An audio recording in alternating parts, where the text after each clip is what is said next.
Hi and welcome everybody. My name is Ben and this is 5 Minutes.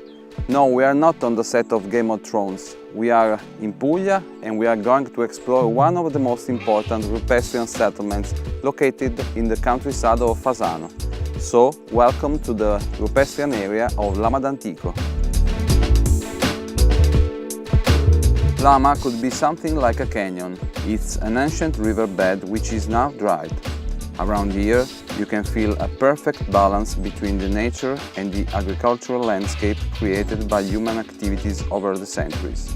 Once, this was a real village with houses, stables, workshops in caves and surrounded by hundreds of centennial olive trees.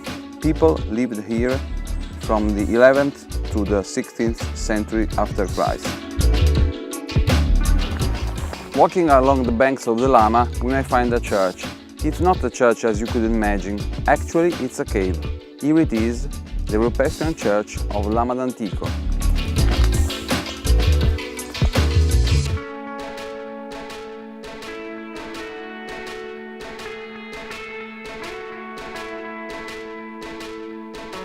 The Church of Lama d'Antico should be considered almost a cathedral for its historical and liturgical importance. Architecture and paintings calls to mind two times when the Oriental and Western rites went together. The central nave and the aisle are covered by barrel vaults and with a Byzantine Greek altar and a Latin altar. Above the apse of the main nave, a representation of Christ is wrapped in an oval shape with the four evangelists in the corner: St. Luke, St. Matthew, St. John and St. Mark, in a composition that is related to Norman iconography. On the sides, we can see images of the Virgin and St. John the Baptist, often used in Byzantine iconography. Among the saints, we have St. Lawrence, St. Philip and St. Stephen, who come from the Eastern cult together with St. Martin, a Christian bishop. The frescoes date back to the second half of the 12th century. The step delimits the area for the priest, for the clergy, from the area for the faithful. Along the wall we may appreciate 23 small arched niches frescoed with the paintings of saints.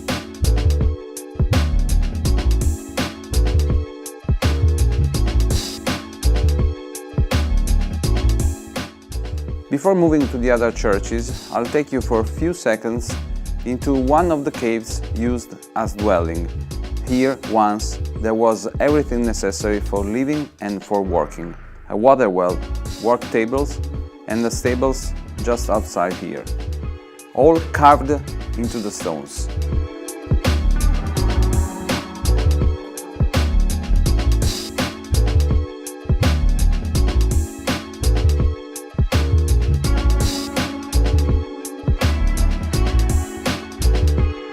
Now we are in the Church of St. Lawrence. It's quite different from the other churches because it has a kind of central plan.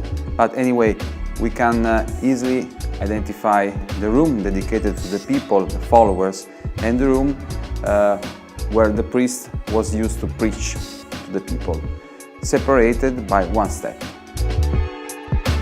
St. Lawrence has a lot of frescoes, very well preserved, painted during the first half of the 12th century. We have St. Benedict, St. Basilius, St. Stephen, the Christ with the Virgin and St. John the Baptist behind the altar, and St. Nicholas, St. Peter and St. Paul, and other less recognizable figures. This is the Church of St. John, the last one in Lama d'Antico. Here we have three rooms: the entrance, the room for the people, and after the step, the room for where the priest officiated the liturgy. As usual, we find an altar and an apse on the other side of the entrance. Because of a fire, for a long time the frescoes were covered in dirt, but a restoration of the paintings revealed scenes from Matthew's Gospel, the entrance of Christ in Jerusalem, or from the myth, St. George fighting the dragon.